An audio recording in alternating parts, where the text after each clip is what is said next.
प्रशासन गंभीर हुआ है और इसी के चलते फायर सेफ्टी को लेकर एक बैठक मंगलवार को की गई, जिसमें बिल्डिंग संचालक और फायर कंसल्टेंट के साथ बैठक हुई, जिसमें कई महत्वपूर्ण निर्णय भी लिए गए। इसमें G+3 से ऊंची बिल्डिंग की जांच की जाएगी। इंदौर में वर्तमान में लगभग 18,000 से अधिक G+3 बिल्डिंग है। वहीं इंदौर कलेक्टर ने कहा कि अगर कमर्शियल बिल्डिंग में जांच के दौरान अनियमितताएं मिली तो तुरंत उन्हें सील किया जाएगा। वहीं फायर सेफ्टी उपकरण के ऑर्डर देने वाली बिल्डिंगों को कुछ समय के लिए राहत दी जाएगी। ऐसी जगहों को भी चिन्हित किया जाएगा जहां पर फायर सेफ्टी को लेकर कोई भी उपकरण पहुंचने की गुंजाइश नहीं हो, तो ऐसी जगह को भी जल्दी बंद कराया जाएगा। अभी राज्य शासन के द्वारा एक निर्देश निकाले गए हैं, जिसमें माननीय मुख्यमंत्री जी के द्वारा 5 जून के बाद में एक विशेष अभियान चलाए जाने हेतु निर्देशित किया गया है, जिसमें सभी प्रकार की जो जल संरचनाएँ हैं, चाहे हमारी नदी हों या तालाब हों या फिर नदी और तालाब में मिलने वाले चैनल हों जिनके जरिए वर्षा का पानी उनमें आता है, उन सभी को क्लियर करना है। उन पर अगर कोई बाधाएं या अतिक्रमण हैं उनको भी हटाना है और उसके साथ साथ उनमें अगर कहीं सीवर मिल रहा है उनको भी ख़त्म करना है और प्लांटेशन करना है। ये निर्देश प्राप्त हुए हैं। उसी के तारतम्य में आज जो बैठक बुलाई गई थी, इसमें कान और सरस्वती पर जितना भी अतिक्रमण है, इस संबंध में एक 2019 में सर्वे भी हुआ था। वो सर्वे रिपोर्ट एसडीएम्स और नगर निगम के साथ में शेयर करी गई है। उसके आधार पर नदी से 30 मीटर की सीमा में जितने भी निर्माण हैं उनका हम लोग चिन्हांकन करेंगे और उनको नोटिस देकर हटाने की कार्रवाई अगले 2-3 दिनों में चालू करी जाएगी।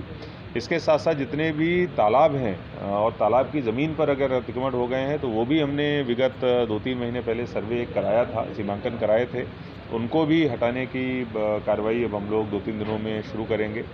वाटर चैनल्स से जो पानी जिनसे आता है तालाबों में और नदियों में नगर निगम के द्वारा, उसकी भी चिन्हांकन उनका किया गया और उस पर भी कई सारी ऐसी बाधाएं अभी उनको दिखी हैं जो अस्थायी तौर पर दूर करी जा रही हैं, लेकिन अगर स्थायी वहाँ पर अतिक्रमण भी हैं तो उनको भी हटाना बहुत आवश्यक है, जिस पे हम लोग काम करेंगे।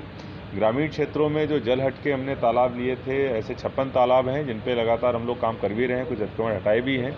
जो अतिक्रमण 6-7 बचे हुए हैं उनको अभी हम लोग अगले 6-7 दिनों में हटाएंगे और अगर सीवर कहीं उन तालाबों में मिल रहा है तो हम लोग स्ट्रक्चर्स बना के उनको भी हटाने का काम करेंगे।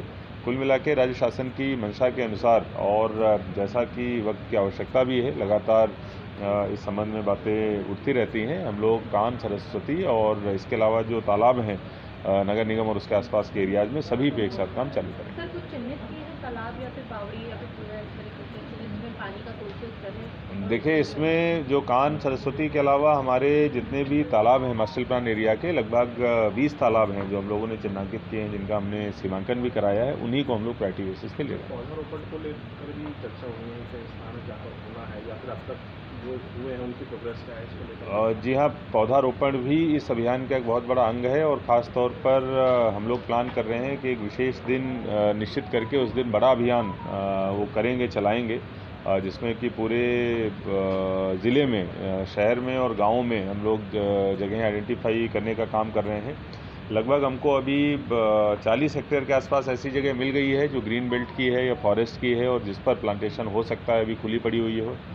उस पर हम लोग प्रायोरिटी से काम करेंगे। सभी पंचायतों को हमने टारगेट दिए हुए हैं और नगर निगम में भी हमने ऐसी जगह आइडेंटिफाई करना शुरू किए हैं जहां पर प्लांटेशन हो सकता है। जो बड़े एरियाज़ होंगे वहां पर मियावाकी पद्धति से प्लांटेशन करेंगे और जो छोटे एरियाज़ होंगे वहां पर जो पारंपरिक पद्धति है वहां पर उस हिसाब से हम लोग प्लांटेशन करेंगे।